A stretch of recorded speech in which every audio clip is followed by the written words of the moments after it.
Hey guys, welcome back to my channel. I'm Vishakha, a senior solutions architect. Today we are going to talk about GitOps, a practice that many people consider the next evolution of CI/CD. Now, whether you're a DevOps engineer, SRE, platform engineer, or even working with agentic and AI systems, GitOps is a practice that will come handy throughout your career. So in this video, we are going to dive into what is GitOps, why is it so popular, what are the traditional CI/CD bottlenecks, and how GitOps solves it. Next, we'll dive into the GitOps setup in Kubernetes, and we'll wrap up with benefits and scenario-based questions. Let's dive in. What is GitOps? GitOps means using Git, the version control system, as the single source of truth for your applications and infrastructure. Instead of saying, I deployed this manually, GitOps says whatever is in the Git is what actually your cluster should look like. Your Kubernetes manifest, your Helm values, environment variables, secret variables, app versions all live in Git. This makes Git as the central control center for your entire infrastructure. Now, one may ask, is GitOps only used with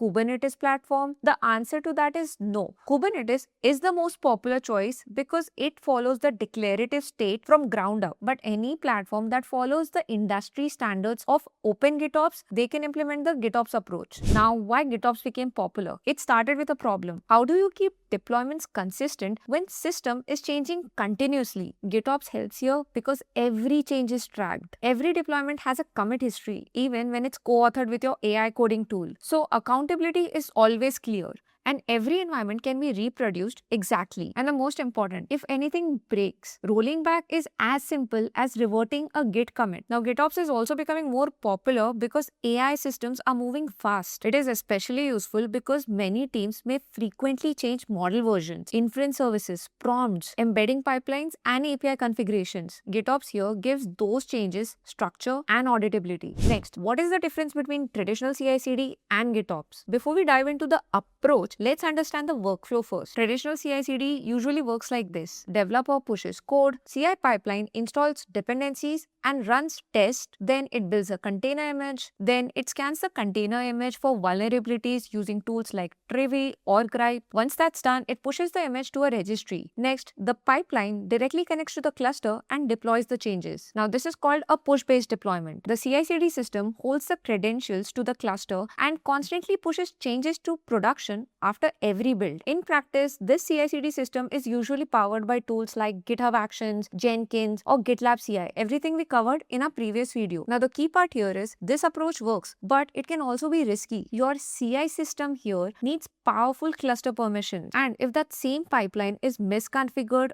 or compromised, it has direct line to the production systems. And what happens if the scan fails? The pipeline stops and nothing gets pushed to the registry or the cluster. Also, when anything changes in the cluster directly, no one knows who did what. For example, if I delete a deployment in a Kubernetes cluster directly, no one knows. Obviously, if it's not impacting the external users. Now, GitOps changes this push-based model entirely. The continuous integration side looks similar at first, but it stops before deployment here. Developer pushes code, GitHub Actions or Jenkins installs dependencies and run tests. Next, the pipeline builds a container image, and once the image is scanned for vulnerabilities, the image is pushed to the registry. That's it. GitHub Actions job is done here. Just a quick note again, the CI system here are the tools GitHub Actions, Jenkins or GitLab CI. Company selects these tools based on the requirements. Now, coming back, what happens next is completely different. Instead of pipeline reaching into the cluster, the CI pipeline updates a separate Git repository. This is your config repository, which basically holds your new infrastructure desired state. Now, there's a GitOps controller, a tool like ArgoCD or Flux, which is running inside your cluster, and it is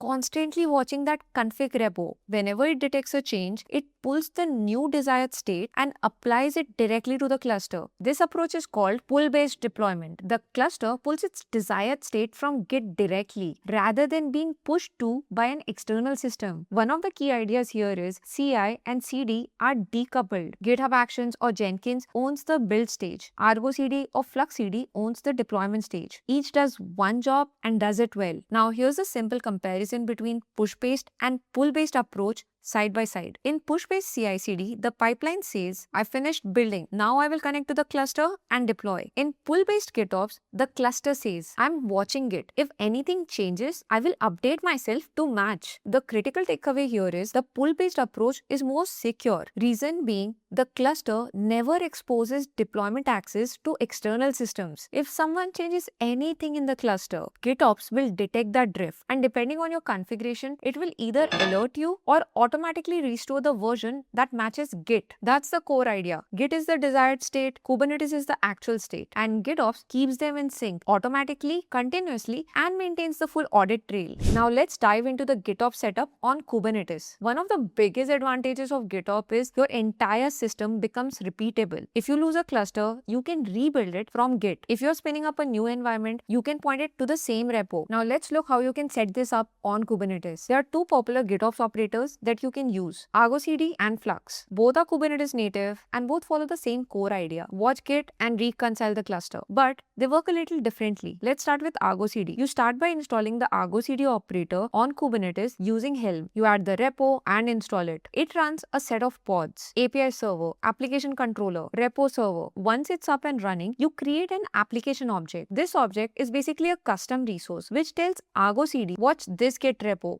this path, and deploy to this namespace. From there, ArgoCD takes over. Here's a simple workflow. A developer pushes a change to Git. ArgoCD detects the change and pulls the latest manifest from the repository. Then ArgoCD compares to what's in the Git repository versus what's actually running in the Kubernetes cluster. If everything matches, it does nothing. If there's a different, the application is marked out of sync. ArgoCD then updates the cluster automatically if autosync is enabled or waits for approval before syncing. Once the cluster state matches Git again, ArgoCD goes back to continuously watching for changes. Now FluxCD works a little differently. It is more modular. There is no UI by default. Here you install separate controllers using Helm, such as source controller, customize controller, Helm controller. Each does one job. The source controller is responsible for fetching. Basically, it watches your Git repo, Helm repo, or any registry. The customized controller takes the artifact and deploys the raw YAML to the cluster. The Helm controller does the same, but for Helm releases. Here you start by creating a Git repository CRD. That's the Flux way of saying, what's this repo? Then a customization or a Helm release CRD to tell Flux